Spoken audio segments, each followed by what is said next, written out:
할렐루야. 네. 아이고, 감사합니다.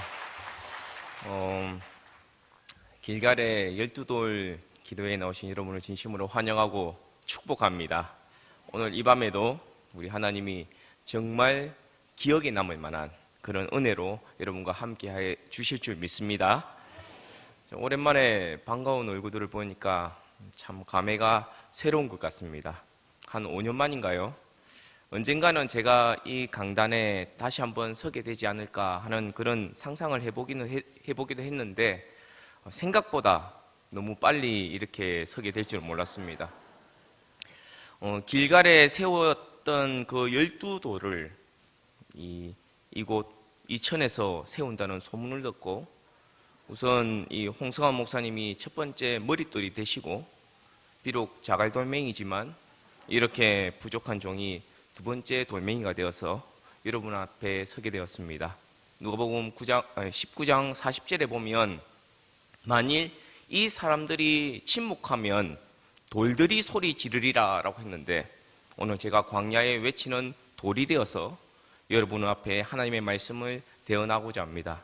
비록 남쪽 부산의 태종대 앞바다에 있는 자갈돌멩이처럼 보잘것없지만 그 속에서 선포되는 하나님의 말씀은 능력이 있고 역사하는 힘이 있으신 줄 믿으시고 아멘으로 받으시는 여러분이 되기를 주님의 이름으로 축원합니다.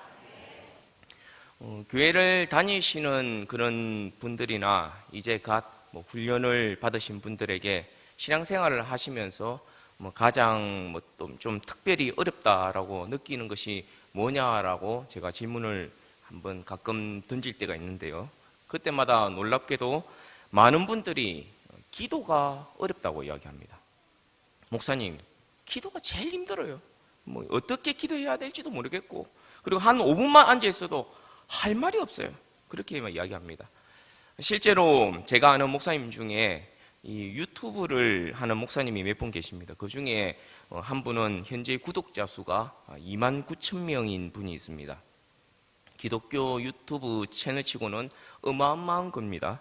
그래서 이 기독신문에도 나오고 CTS에 가서 유튜브 그런 강의도 하시는 그런 분입니다.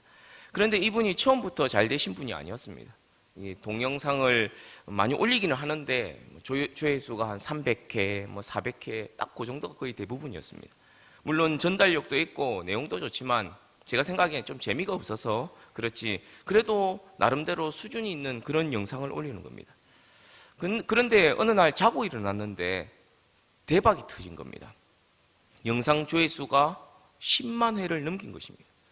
무슨 일인가 했더니 알고리즘으로 이 유튜브에서 자동으로 영상을 띄웠는데 대박이 난 겁니다. 그런데 그 영상이 바로 기도 영상이었습니다. 제목이 기도 이 영상으로 끝내다. 그러면서 유튜브 첫 화면에 썸네일이라고 하죠. 그 대문 문구에 기도가 궁금하거나 기도를 잘하고 싶은 분은 꼭 봐야 할 영상이라고 올린 겁니다. 그 영상은 현재 조회수가 75만 회이고 그리고 기도 영상에 맞들린 이 목사님이 계속 이 기도에 관련된 영상을 올렸는데 그 영상이 10만 회 이상의 조회수가 나타나게 되었습니다. 하지만 기도 영상이 아닌 영상들은 여전히 조회수가 한 1000회도 안 나오는 그런 상황이라고 툴툴거리는 것을 봤습니다. 뭡니까? 네, 그만큼 사람들은 기도에 대해 관심도 많고 또 기도를 잘하고 싶어서 심지어 유튜브 영상까지 보기도 한다는 겁니다. 막상 제가 그 영상을 보니까 별거 없던데 말이죠. 그 유튜브 목사님은 여러분도 잘 아시는 분입니다. 이천신학교에서 저랑 같이 사역했던 김윤기 목사님입니다. 지금은 MBC 방송국 사장으로 계셨던 조정민 목사님 밑에서 서울 강남에서 지금 사역을 잘하고 계십니다. 여러분, 이천신학교의 출신들이 이렇게 잘 나가고 있습니다. 그러니 여러분 또 자부심을 가지시기 바랍니다. 이처럼 기독교에서 기도는 기본 중에 기본이라서 기독교를 기도교라라고 일컬어지기도 합니다. 하지만 위급할 때 하나님을 찾는 것은 자연스러운 그런 인간의 본성이어도 막상 기도하려고 하면 생각보다 쉬운 게 아니라는 겁니다. 육체를 입고 이 땅에 사는 아주 미천한 존재로서 시간과 공간의 한계 속에 사는 그런 사람으로서 영이신 하나님 앞에 기도한다는 것은 생각보다 단순하지 않다는 겁니다. 우선 하나님은 보이지 않습니다. 만져지지도 않습니다. 들리지도 않습니다. 그러나 우리는 어떻습니까? 보아야 알 수가 있고 들어야 깨닫고 그리고 손으로 만져야 느끼는 그런 존재 아닙니까? 그러므로 우리가 눈을 감고 있지만 어떻게 보면 보이는 것은 아무것도 없습니다. 손을 휘둘러 봐도 그렇게 잡히는 것도 없습니다. 들리는 음성도 없습니다.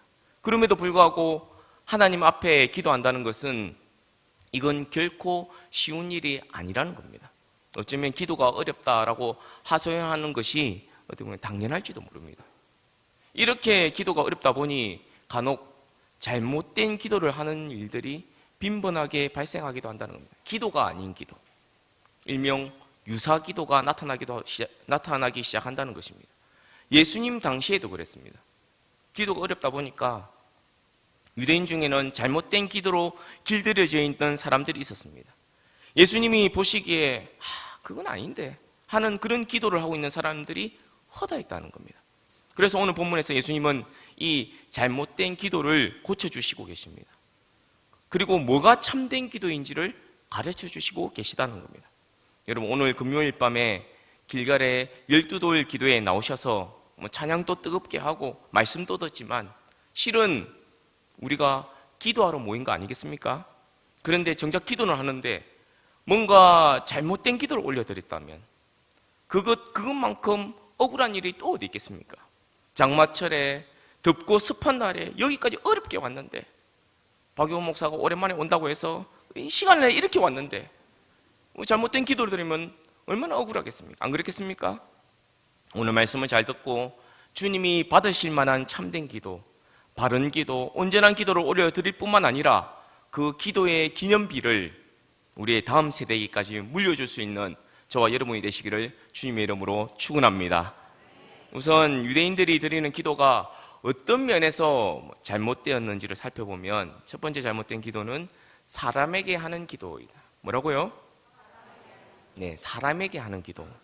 우선 유대인들은 하나님 앞에 기도를 드린다고 하면서 실은 사람에게 기도를 하고 있었던 것입니다. 에이, 어떻게 사람한테 기도를 하노? 라고 하실지는 모르겠지만 그렇게 되는 게 그리 어렵지 않습니다. 5절 상반절에 보면 예수님이 이렇게 지적하십니다. 또 너희는 기도할 때에 외식하는 자와 같이 하지 말라. 그들은 사람에게 보이려고 라고 했습니다. 기도하긴 했는데 누구에게 보이려고 한다고 합니까? 네, 사람에게 보이려고. 사람에게 보이려고 기도했다는 말은 결국 사람에게 기도했다는 말과 마찬가지인 것입니다. 이스라엘의 종교 지도자들은 오래전부터 기도의 중요성을 잘 알고 있었습니다. 그래서 기도를 좀 더 철저하게 가르치고 또 기도를 또 잘할 수 있도록 하기 위해서 여러 가지 방법을 모색했습니다. 그런데 그 열심이 너무 지나쳐서 좀 이상한 방향으로 흘러가기 시작했습니다. 그들은 기도를 정형화시키기 시작했습니다. 다시 말하면 세트화시켰다는 겁니다. 내용과 형식과 시간까지 모든 것을 규격화시켰습니다. 좀 더 종교적인 용어로 빌려서 말하면 의식화시켰다는 겁니다. 기도를 마치 매뉴얼대로 하나하나의 제품을 찍어내듯이 가장 대표적인 기도가 소위 쉐마라고 하는 기도입니다. 신명기 6장 4절에 있는 구절을 그대로 반복하게 하는 것입니다. 이스라엘아 들으라, 우리 하나님 여호와는 오직 유일한 여호와이시니라고 그러면서 너는 마음을 다하고 뜻을 다하고 힘을 다하여 내 하나님 여호와를 사랑하라. 오늘 내가 내게 명하는 이 말씀을 하면서 쭉쭉쭉쭉 이런 말씀을 하나의 기도문으로 규격화해서 계속 외우도록 하는 것입니다. 이건 그래도 말씀 그대로를 암송하는 것이니까 그냥 좀 봐줄만 합니다. 그런데 일상생활에서 우리가 경험하는 여러 가지 그런 중요한 일들이 있지 않습니까? 예를 들어서 슬픈 일을 당할 때 장례와 같은, 아니면 기쁜 일을 만난다든지 결혼이나 돌잔치와 같은 그런 것뿐만 아니라 집을 떠나 여행을 갈 때에도, 심지어 아기를 목욕을 시킬 때에도 기도문이 있었다는 겁니다. 이런 일들 하나하나에 해당하는 그러한 기도문을 만들었는데 밥 먹기 전에 하는 기도가 있고, 이건 우리가 하지요. 그런데 밥 먹은 후에 하는 기도도 있었다고 합니다. 취침 시간에 하는 기도, 그리고 아침에 하는 기도, 이런 식으로 이 기도를 세트로 만들어서 그것을 사람들에게 가르쳐서 그대로 똑같이 하게끔 했다는 것입니다. 내용만이 아닙니다. 시간까지 세트화 시켰습니다. 그래서 우리 시간으로 9시, 12시, 3시 이렇게 기도 시간으로 정해놓았습니다. 유대교회에서 파생된 그런 파생 상품이라는 것이 이슬람이죠. 이슬람도 하루에 5번씩 기도 시간을 정해놓고 스피커로 무슨 연불 소리 같은 아잔 소리를 내면서 하지 않습니까? 혹시 들어보셨습니까? 알라후 아크바루 아시아루 안나 뭐 혹시 들어보셨어요? 이게 한번 중동 지역을 여행할 때나 아니면 뭐 TV를 통해서 스피커로 막 계속 내보냅니다. 이 스피커 방송에다 대고 그들만의 기도 시간에 이 아잔 소리를 내보내는 것입니다. 이것도 다 원조가 유대교회에서 나온 겁니다. 그리고 사도행전 3장에 보면 베드로와 요한이 이 성전 미문에 앉은 이 안전뱅이를 일으킬 때 제9시 기도 시간에 베드로와 요한이 성전에 올라갔다라고 하는데 이 9시 기도 시간이 바로 이렇게 정해놓은 기도 시간인 것입니다. 우리로 하면 오후 3시죠. 여러분 100분 양보해서 여기까지도 뭐 이해하고 넘어간다고 칩시다. 그런데 자기도 모르게 점점 외식에 빠져 들어가는 것은 어떡하겠습니까?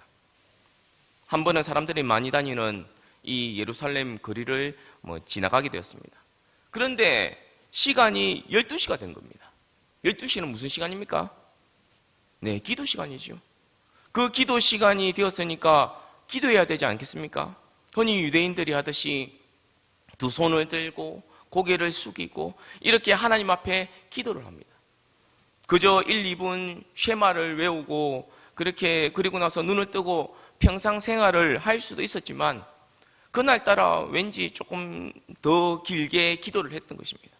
그런데 기도를 한참 하고 있는데 옆에서 수근수근거리는 그런 소리가 들리는 겁니다. 지나가는 그런 사람들이 보고 야, 저 사람은 기도를 참 많이 하네. 참 경건하다. 딱 봐도 랍비 같은데 아이고 보기만 해도 참 존경스럽다. 그런 소리를 기도하면서 엎드려 있다가 듣게 된 겁니다. 기도하면서 사람들로부터 존경의 대상이 되고 있다는 것을 의식적으로 알게 된 것입니다. 그래서 그만하려고 했다가도 더 시간을 끌면서 더 높이 손을 들고 기도를 하는 겁니다.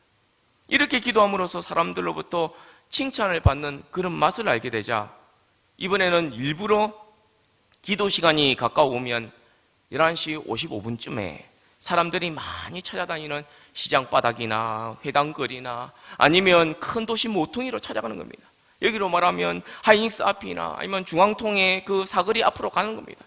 그리고서는 사람들이 주목하기 딱 좋은 명당 자리를 잡고 거기서 주변을 뺑글뺑글 돌면서 서성거리면서 기다렸다가 12시 기도 시간이 되면 기도를 하는 겁니다. 거룩하게 폼을 잡고. 그런데 이러한 것을 누가 깨뜨려 보셨습니까? 네, 예수님이 그런 마음을 깨뜨려 보시고 5절 중반절에 뭐라고 말씀하셨습니까? 다 같이 한번 읽어볼까요? 시작.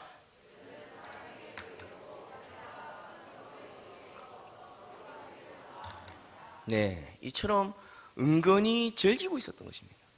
사람에게 보이려고 사람에게 하는 기도, 이건 아니라는 겁니다.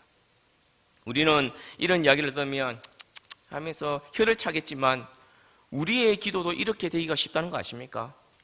사람들이 듣는 대표 기도는 왜 그렇게 화려하고 유창하게 하려고 애를 씁니까? 그러다가 사람을 의식하게 된다는 겁니다. 이민사회에 가면 가끔 이런 장면을 목격한다고 합니다. 미국 사람들도 있고 한국 사람들도 있는 그런 식당에 몇몇이 들어가서 식사를 하는데 그때 누가 한 명이 누구 집사님 대표해서 기도를 좀 합시다 라고 하면 그때 기도자가 벌떡 일어나서 큰 소리로 기도를 한다고 합니다. 그게 어디 예배당입니까? 그러면 주변 사람들이 무슨 일인가 해서 쳐다본다고 합니다. 이게 뭡니까? 과시하는 겁니다. 한국 사람들 이렇게 믿음이 좋다?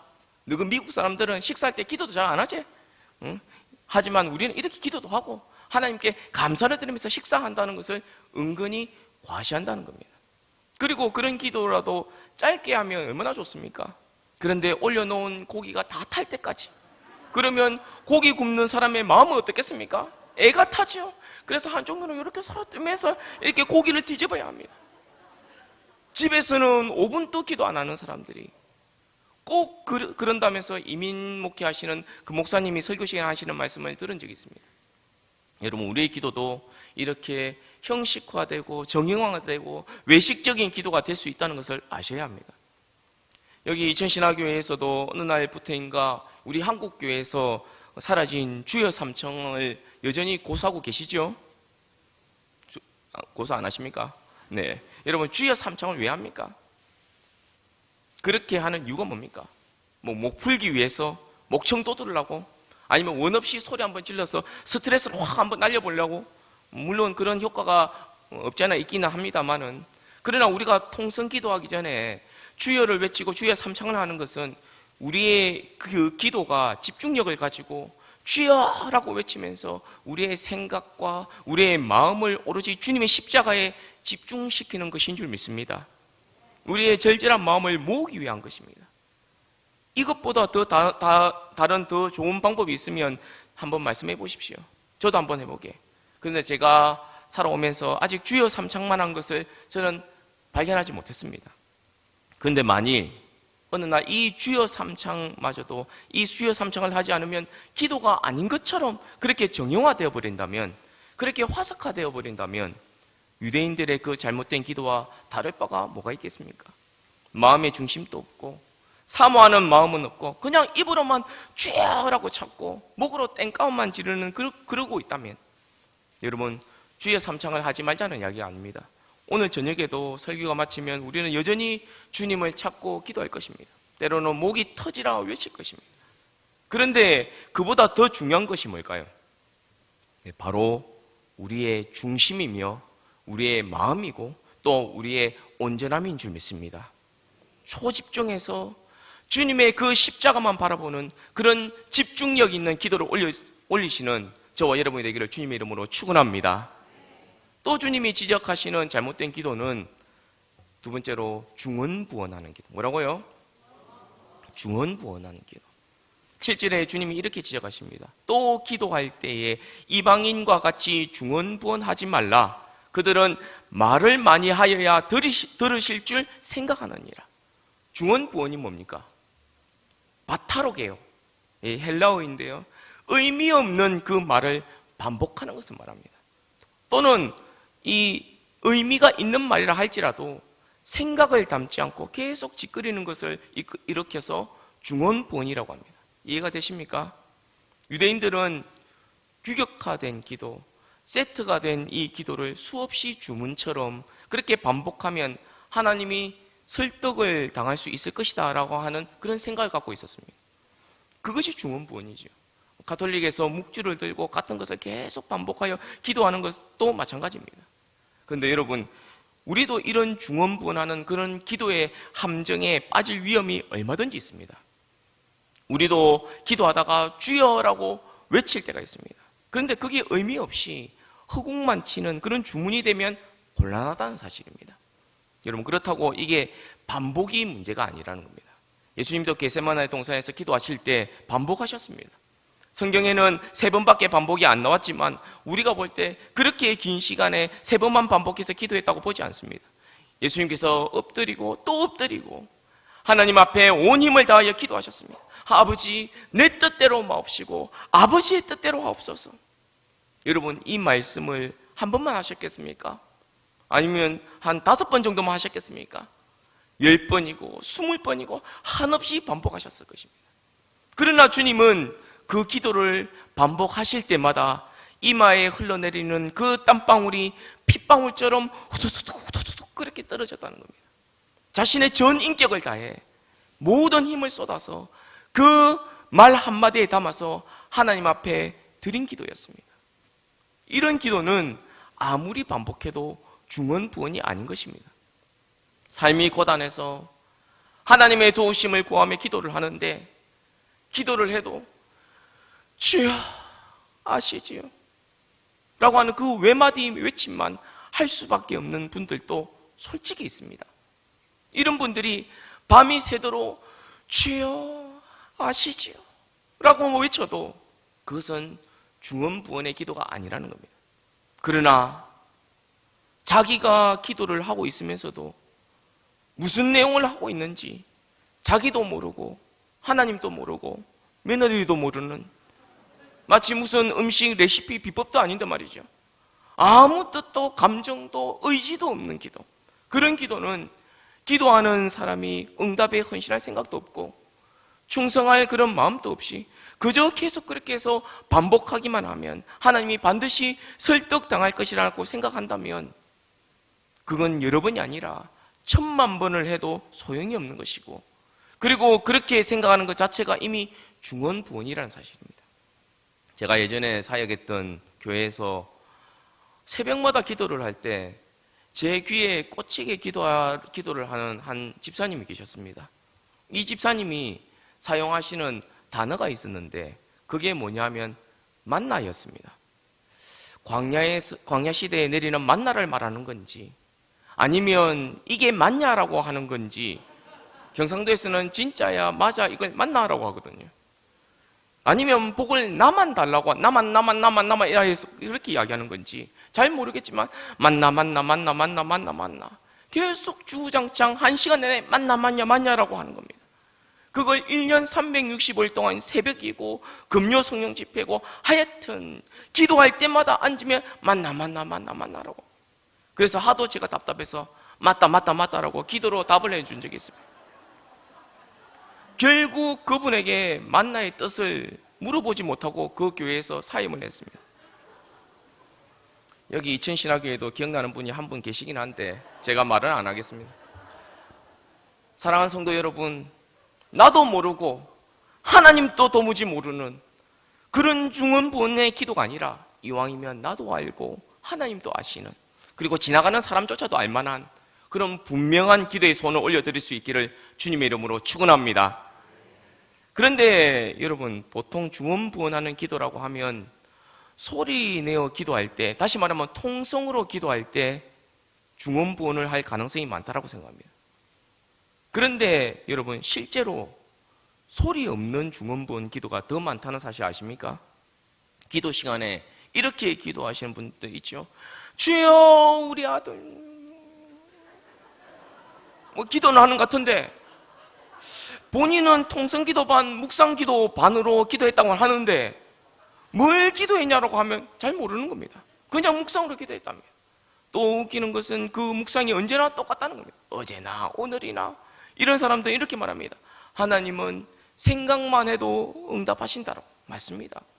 때로는 생각만 해도 응답해 주시는 참 좋으신 하나님 아버지가 많습니다. 그런데 우리가 얼마나 야리꼬리한 생각을 많이 하는데 생각만 해도 응답이 되면 어떻게 되겠습니까? 큰일 나지. 여러분, 혹여나 중언부언의 그런 기도 습관이 있다면 버리시기 바랍니다.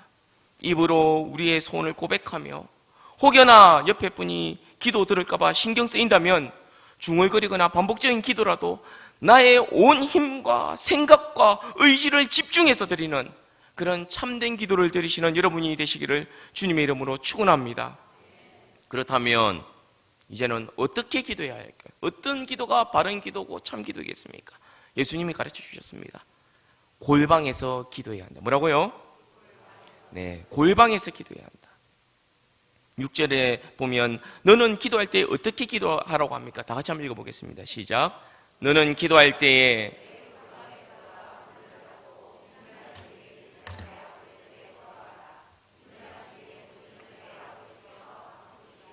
아멘. 어디에 들어가라고 합니까? 네, 골방에 들어가. 골방이라는 것은 글자 그대로 아무런 방해를 받지 않고 단둘이 만날 수 있는 공간을 이야기합니다. 이것은 사방이 벽으로 둘러싸인 작은 공간만을 이야기하는 것도 아니고 또한 작은 밀실만을 이야기하는 것도 아닙니다. 우리 본당에도 골방이 있죠. 저 밑에 보면 저기 꼭 들어가라는 소리가 아닙니다. 어디서든지 우리는 골방을 만들 수 있는 줄 믿습니다. 다른 사람으로부터 방해를 받지 아니하고 보이지 아니하는 하나님을 내 앞에 모시고 내가 그분과 상대할 수 있는 그런 여건만 된다면 그것이 우리에게 골방이 될 수 있는 줄 믿습니다. 우리 하나님은 이렇게 골방에서 우리를 기다리고 계십니다. 여러분, 하나님은 왜 골방을 좋아하실까요? 왜 골방을 좋아하시겠습니까? 왜 하나님은 하필이면 골방에서 기다리고 계실까요? 여기에는 기도의 심오한 경지가 있습니다. 여러분, 우리는 하루에 수많은 사람들을 만납니다. 사람 따라 만나는 방법도 절차가 다릅니다. 이런 유명 인사를 만나 교제하려고 할 때는 어느 정도의 절차가 필요하지 않습니까? 또 마음 편히 만날 수 있는 가까운 친구들도 그 나름대로의 방식이 있습니다. 그런데 누군가를 데리고 나오고 아무도 없는데 조용히 가서 이야기 좀 합시다 라고 끌고 갈 수 있는 사람이 여러분에게 과연 몇 명이나 됩니까? 제가 여러분에게 조용한 데 가서 둘만 이야기 좀 합시다 라고 하면 여러분이 따라 나서겠습니까? 네, 따라 나서는 분도 있겠죠. 하지만 뭔 비밀스러운 그런 심각한 말을 하려고 하노 하면서 경계부터 할 겁니다. 그러므로 골방에서 만나자고 하는 게 아무에게나 통하는 것이 아니라는 겁니다. 그런데 골방에서 만나는 것이 가장 자연스러운 경우가 있습니다. 어떤 경우입니까? 사랑에 빠진 연인들. 그렇지요? 그런 여인들은 골방만 찾아다닙니다. 사람이 없는 데만 찾아다닙니다. 왜 그럽니까? 네, 단 둘이 앉아서 아무도 그렇게 방해받지 않고 마음과 마음을 열고 사랑을 주고받기를 원하기 때문이지요. 너무나도 자연스러운 이야기 아닙니까? 그렇다고 너무 또 골방만 찾아다니면 막 나가는 수가 있으니까 저는 우리 이천신화교회 청년들이 데이트할 그런 가장 좋은 장소는 바로 우리 이천신화교회 예배 시간이라고 믿습니다. 특히 오늘과 같은 길갈의 12돌 기도회, 얼마나 기도의 이름도 멋집니까? 우리 홍성화 목사님이 예전부터 장명에는 일가견이 있으셨습니다. 어디서 레슨을 받으시는 것도 아닌데 상황에 맞게 기가 막힌 그런 문구나 단어를 만드시지 않습니까? 그런 담임 목사님 밑에 신앙생활을 하시는 여러분은 참 복받은 분들입니다. 벌써 10년이 지나셨다고 하는데 제가 부럽다고 말씀드렸습니다. 오늘과 같은 이런 기도에 같이 와서는 어떻습니까? 함께 찬양하다가 그런 눈물 흘리는 그런 자매의 옆모습을 보면 너무 예뻐 보여서 눈에서 하트가 뿅뿅뿅 나가겠지요. 또 중언부언하며 기도하는 것이 아니라 상대방의 그 미래를 그리면서 구체적으로 그렇게 기도도 하기도 하고 또 그러다가 한 번씩 손잡고 같이 기도하면서 진도도 빼기도 하고 그러다가 결혼한 부부들이 이천신화교회는 참 많은 줄 압니다. 저도 그 중에 한 명입니다. 부부 사이에도 특별히 참 사이가 좋은 그런 인고 부부 같은 경우에는 단둘이 앉아서 조용한 시간을 보내기를 원합니다. 그러나 부부 가운데서도 별로 애정이 없는 부부는 골방에 같이 가는 것을 별로 좋아하지 않습니다. 남편이 어쩌다 여보 나하고 조용한 데 가서 이야기 좀 합시다 하면 아내는 뭐라고 말합니까? 바로 꼬라보면서 또 사고치지? 그러는가 하면 어떤 경우에는 부인이 막 화를 냅니다. 드라마 시간 다 됐는데 와 말랐고 그럽니다. 여러분, 그러므로 골방으로 초청하신 하나님은 우리를 누구로 여기고 계신다는 겁니까? 누구로 여기고 계신다는 겁니까? 사랑하는 연인으로. 믿으십니까? 어떤 상황에도 어떤 환경에도 방해받지 않고 그 누구에게도 방해받지 않게 우리를 만나시기를 원하신다는 겁니다. 어디에서요? 어디에서요? 골방에서. 이게 기도입니다. 그러므로 십자가에서 그토록 우리를 사랑해 주셨던 하나님의 사랑이 어디로 옮겨졌을까요? 네, 이제는 기도의 골방으로. 하나님의 사랑도 이제는 골방에서 깨달아지도록, 골방에서 느껴지도록, 그리고 골방에서 감동하도록. 왜요? 골방은 하나님과 은밀한 만남의 장소이기 때문인 줄 믿습니다. 그래서 골방은 장소가 문제가 아닙니다. 시간이 문제가 아닙니다. 골방은 결단의 문제이고 그리고 습관의 문제인 것입니다. 이러한 기도의 골방은 말 그대로 집에 있는 골방일 수도 있고 또한 회사의 짜투리 공간일 수도 있고 그리고 교회 본당일 수도 있습니다. 이런 기도의 아지트를 만들어서 하나님과 기도 시간과 장소를 정해서 은밀하게 교제한다면 여러분의 인생이 달라지게 된다는 사실입니다. 여러분 아십니까? 이 골방을 자주 드나드는 사람들을 가만히 보면 특징이 있습니다. 삶은 힘든 것 같고 그의 어깨에 지워진 십자가는 몹시 무거운 것 같지만 그러나 그 얼굴에 기쁨이 잔잔하게 그렇게 묻어있는 것을 보게 됩니다. 여유가 있습니다. 평안이 있습니다. 그런 사람을 쫓아가서 가만히 살펴보시기 바랍니다. 그 사람에게는 사랑의 주님과 만나는 기도의 골방이 있는 줄 압니다. 우리 하나님과 교제하면 그런 하나님과의 교제를 통한 만남의 재미가 있습니다. 그래서 다른 사람들은 웃지 못할 그런 환경에서도 그 사람은 웃고 있는 것입니다. 기뻐하고 있는 것입니다. 어느 목사님이 비행기를 타고 여행을 할 때였습니다. 잘 여행을 하다가 갑자기 비행기가 흔들리는 겁니다. 몸으로 느낄 만큼. 그러자 벨트 매라는 신호가 뜹니다. 그리고 안내 방송에도 이상 기류로 인하여 기체가 흔들리고 있으니까 자리로 돌아가서 그렇게 안전벨트를 매라는 승무원의 안내 방송도 있었습니다. 다들 심상치 않는 느낌에 사람들이 긴장하고 있는데 그렇게 숨소리만 서로 들릴 정도로 그렇게 긴장되어 있는 상황인데 자꾸 뒤에서 누군가가 킥킥대면서 웃는 소리가 들리는 겁니다. 누군가가 자꾸 웃어서 그 목사님이 이런 상황 속에서도 어떤 정신 나간 사람이 웃고 있는가 싶어서 자기도 모르게 뒤를 돌아봤다고 합니다. 돌아봤더니 어떤 한 아이가 귀에 이어폰을 끼고 아이패드로 코미디 프로그램을 보고 있더라는 겁니다. 그러니 아무도 웃지 않는데 혼자 낄낄거리고 있었던 것입니다. 모든 사람이 긴장하고 있는데도 자기는 즐거운 겁니다. 그때 목사님이 깨달은 것이 이 아이와 나와 다른 점이 듣는 것이 다른 거네. 듣는 것이 다른 거라. 경제가 어렵다. 정치가 불안하다. 코로나가 재유행한다고 하더라. 새로운 변이인 BA5가 나왔다고 하더라. 국내에도 원숭이 두창 환자가 있다고 하더라. 포항 근처에는 지진이 계속 발생한다고 하더라. 이제는 이 한반도도 안전지대가 아닌 것 같다.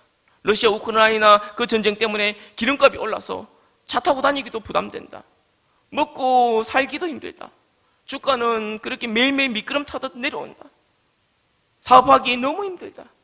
이처럼 듣는 소리마다 답답합니다. 안전벨트를 매고도 안심할 수가 없습니다. 모든 사람이 다 긴장하고 있습니다. 그런데도 혼자 웃는 사람이 있습니다. 그런 상황 속에서도 찬송하는 사람이 있습니다. 평안해하는 사람이 있습니다. 어떤 사람입니까? 골방에서 하나님을 만난 사람. 골방에서 하나님의 사랑의 음성을 듣고 있는 사람인 줄 믿습니다.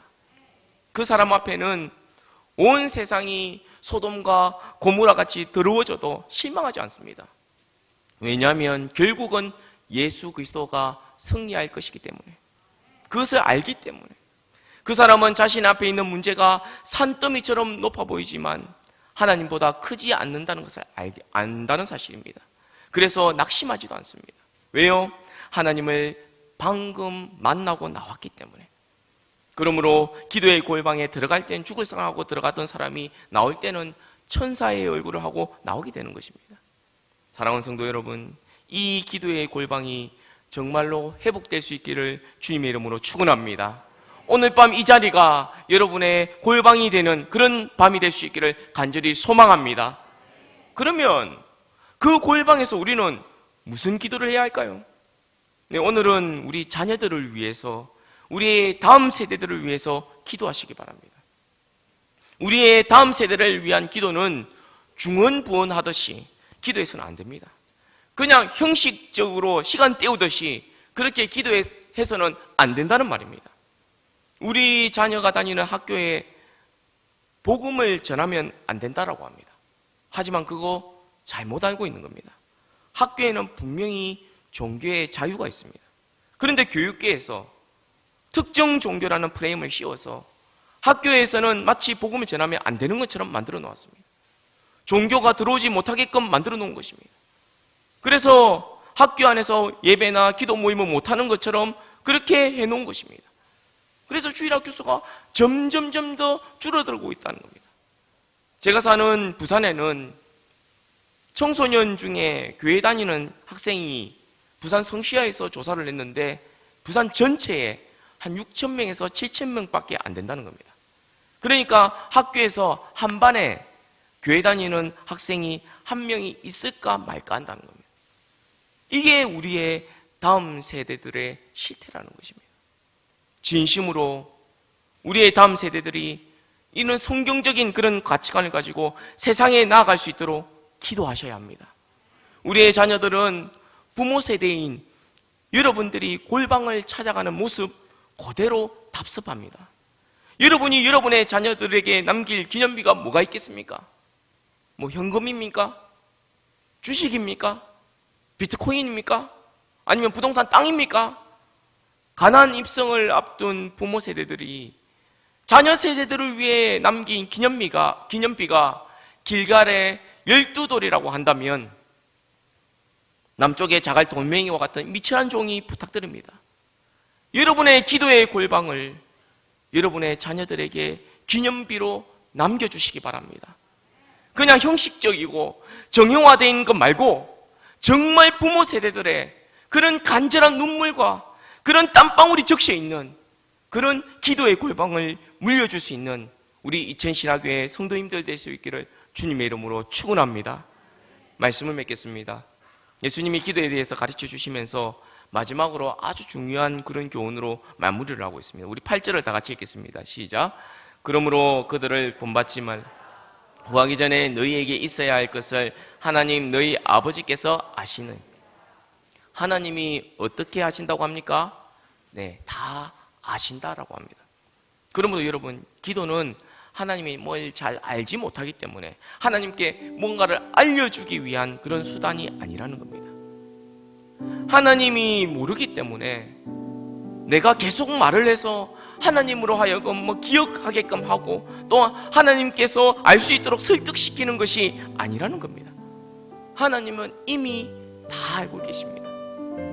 시편 139편 4절에 보면 여호와여 내 혀의 말을 알지 못하시는 것이 하나도 없으시니이다 라고 했습니다. 그러면 기도는 뭡니까?